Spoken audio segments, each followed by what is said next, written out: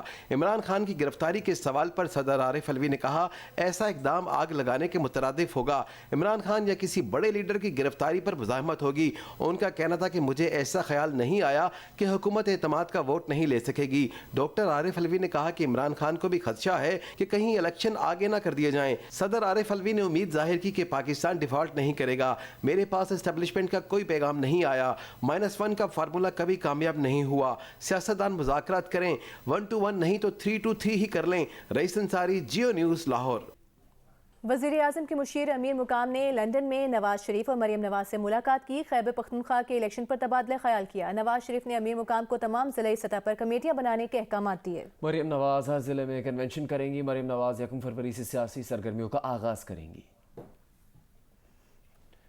متروکہ وقف املاک بورڈ کی جانب سے شیخ رشید کی لال حویلی کو تحویل میں لینے کے لیے کل کارروائی کا امکان ہے۔ شیخ رشید اور ان کے بھائی کو وقف املاک بورڈ نے 13 اکتوبر 2022 سے نوٹس دیا ہوا ہے۔ متروکہ وقف املاک بورڈ نے لال حویلی سمیت 7 اراضی یونٹس کا قبضہ واپس لینے کے لیے فیصلہ کیا ہے۔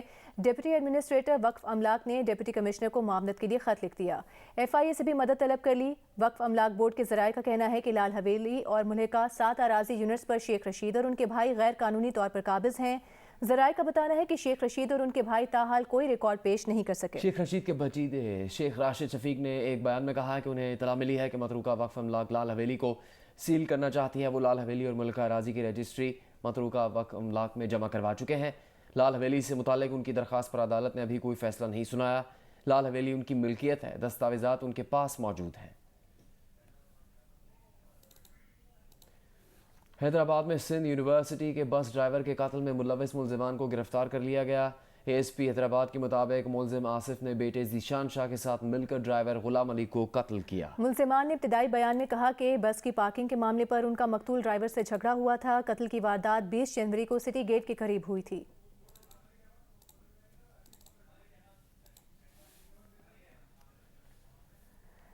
آگے بڑھتے ہیں، آپ کو بتاتے ہیں رہنما نون لیگ ملک احمد خان نے عمران خان اور قاسم سوری پر آرٹیکل 6 کا مقدمہ نہ بنانے کو اپنی حکومت کی غلطی قرار دے دیا۔ نیوز کانفرنس میں ملک احمد خان نے کہا کہ عمران خان نے آرمی چیف کو اپنے آئینی کردار تک محدود رہنے پر گالیاں دیں۔ عمران خان چاہتے ہیں کہ جیسے ان کی حکومت بنائی تھی اسی طرح بچائی اور چلائی بھی جائے۔ لفظ نیوٹرل کو گالی بنا کر جانور تک کہا گیا۔ اس سارے معاملے میں ہماری حکومت کہاں تھی؟